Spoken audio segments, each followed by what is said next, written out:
പിതാവിന്റെയും പുത്രന്റെയും പരിശുദ്ധാത്മാവിന്റെയും നാമത്തിൽ ആമേൻ. പ്രിയപ്പെട്ടവരെ, ഇന്ന് ഏപ്രിൽ 14 ചൊവ്വാഴ്ച.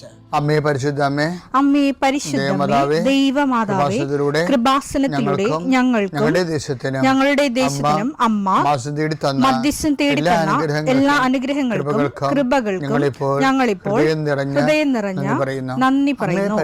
അമ്മേ പരിശുദ്ധമ്മേ ദൈവമാതാവേ, 2004 ഡിസംബർ 7 ഉച്ചകഴിഞ്ഞ് 2:30 കൃപാസനത്തിൽ സംഭവിച്ച അമ്മയുടെ പ്രത്യക്ഷപ്പെടലിനെ കുറിച്ച് തിരുസഭയ്ക്ക് സമർപ്പിച്ചിരിക്കുന്ന പഠനരേഖകളുടെ മേൽ സഭാത്മകമായ പഠനം ആരംഭിക്കുവാൻ ഞങ്ങൾ പ്രാർത്ഥിക്കുന്നു.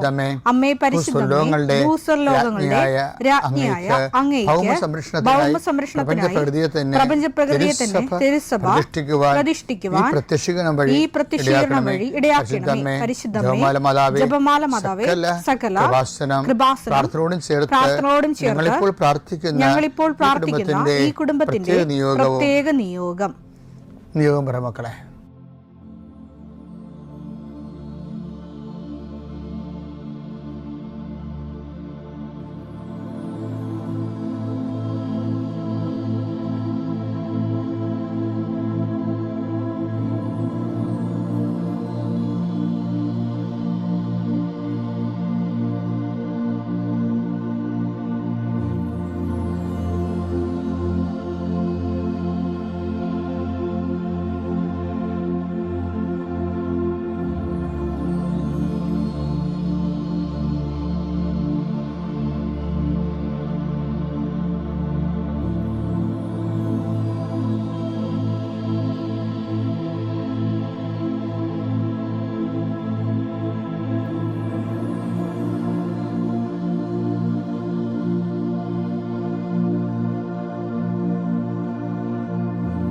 അമ്മയുടെ പ്രത്യക്ഷീകരണത്തിന്റെ ഈ അനുഗ്രഹവേളയിൽ ഞങ്ങൾക്ക് സാധിച്ചു തരുവാൻ കനിയണമേ.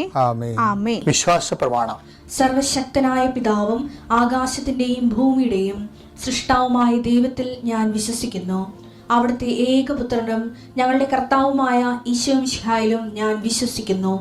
ഈ പുത്രൻ പരിശുദ്ധാത്മാവിനാൽ ഗർഭസ്ഥനായി കന്യകാമറിയത്തിൽ നിന്ന് പിറന്ന് പൊന്തിയോസ് പീലാത്തോസിന്റെ കാലത്ത് പീഡകൾ സഹിച്ച് കുരിശിൽ തറയ്ക്കപ്പെട്ട് മരിച്ച് അടക്കപ്പെട്ട് പാതാളങ്ങളിൽ ഇറങ്ങി മരിച്ചവരുടെ ഇടയിൽ നിന്ന് 3-ാം നാൾ ഉയർത്ത് സ്വർഗത്തിലേക്ക് എഴുന്നള്ളി സർവശക്തിയുള്ള പിതാവായ ദൈവത്തിന്റെ വലതുഭാഗത്തിരിക്കുന്നു. അവിടെ നിന്ന് ജീവിക്കുന്നവരെയും മരിച്ചവരെയും വിധിക്കുവാൻ വരുമെന്നും ഞാൻ